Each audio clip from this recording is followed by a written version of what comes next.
నేను మొన్న చెప్పినా ఇవాళ చెప్తున్నా, అరుంధతి సినిమాలో పశుపతిని ఎట్లయితే బూత్ బంగళాలో బంధించిన గొలుసులు పెట్టి ఈ పాపాల బైరోడుని ఫామ్ హౌస్లో 4 కోట్ల తెలంగాణ ప్రజలు గొలుసులేసి కట్టేసిండ్రు.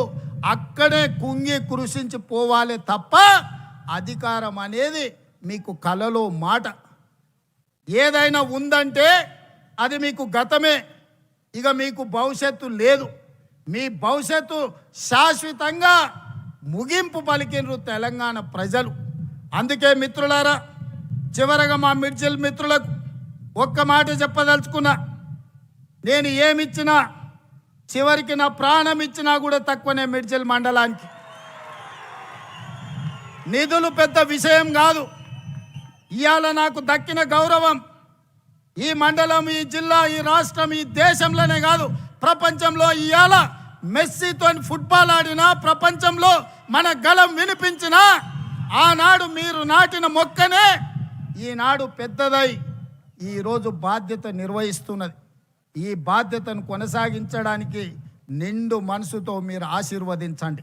నేను చేయాల్సిన పనులు ఉన్నాయి. ఈ వలసల జిల్లాను ఈరోజు అభివృద్ధి పథం వైపు నడిపించాల్సిన బాధ్యత నా మీద ఉన్నది. చేయాల్సిన పనులు మిగిలి ఉన్నాయి.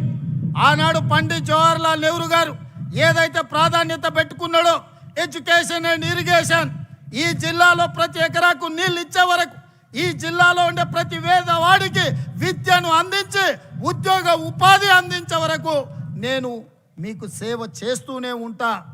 ఆనాడు 94 నుంచి 2004 వరకు 2 సార్లు తెలుగుదేశం అధికారం ఉంది. 2004 నుంచి 2014 వరకు doctor YS Rajasekhara Reddy Congress party అధికారంలో ఉండే. 2014 నుంచి 2024 వరకు బీఆర్ఎస్ అధికారంలో ఉన్నది. ఇవాళ చెప్తున్నా, నా ఆత్మ బంధువులైన మిర్జుల ప్రజల మధ్య నుంచి రాబోయే 2024 నుంచి 2034 వరకు ప్రజాపాలన ఉంటుంది. ప్రజలకు సేవలు అందిస్తుంది. ఆనాడు జడ్పీటీసీ అయితా అంటే మీరు నన్ను జడ్పీటీసీని చేసిరు. నేను ఎమ్మెల్సీ కావాలంటే మీరు ఆశీర్వదించి జిల్లా ప్రజలు ఎమ్మెల్సీ చేసిరు. తెలవని కొడంగల్కి వెళ్తే 2 సార్లు ఎమ్మెల్యేని చేసిరు.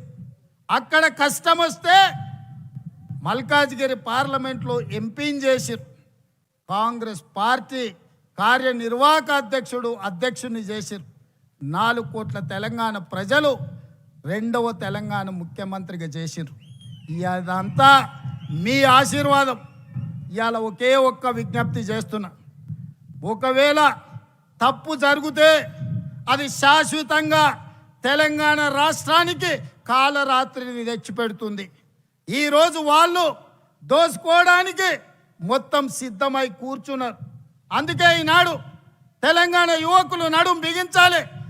దళితులు, గిరిజనులు, ఆదివాసీలు, తండాలలో, గూడాలలో, మారుమూల పల్లెల్లో ఉండే ప్రజలారా ఆలోచన చేయండి.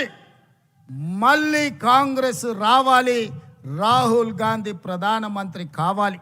ఈ దేశం కోసం వాళ్ళ నాయనమ్మ ప్రాణాలు ఇచ్చింది.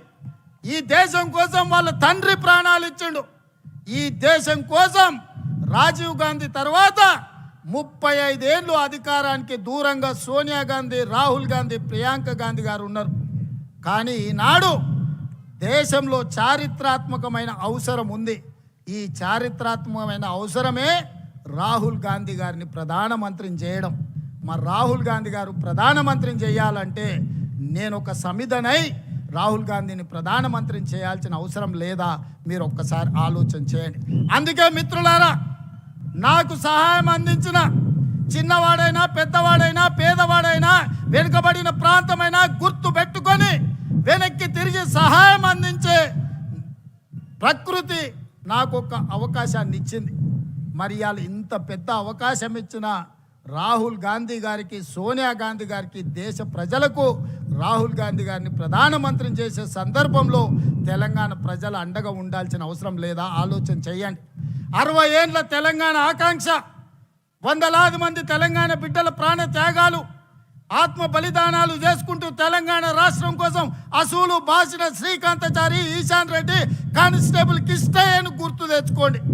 ఈ సమస్యకు శాశ్వత పరిష్కారం చూపించిన సోనియా గాంధీ గారి కుటుంబానికి మనం కృతజ్ఞత తెలపాల్సిన అవసరం ఉన్నది.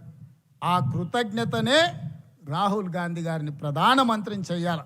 అందుకే మిత్రులారా, 2029 ఎన్నికల్లో నాతో నడవండి. మనందరం కలిసి నడుద్దాం. ఈ దేశానికి రాహుల్ గాంధీ గారిని ప్రధానమంత్రిని చేద్దాం. మీరందరూ అండగా నిలబడాలి. మీరందరూ అండగా నిలబడతామని మాట ఇస్తున్నారా? రాహుల్ గాంధీని ప్రధానమంత్రిని చేసే బాధ్యత ఈ మిడ్జిల్ నుంచే మొదటి అడుగు పడాలి. 1000 అడుగులు 1000 కిలోమీటర్లు నడవాలన్నా ఒక్క అడుగుతోనే మొదలవుతుంది. రాహుల్ గాంధీ గారిని ప్రధానమంత్రిని చేసే మొదటి అడుగు మిడ్జిల్ మండలం నుంచే పడాలి. మీరందరూ సిద్ధమేనా?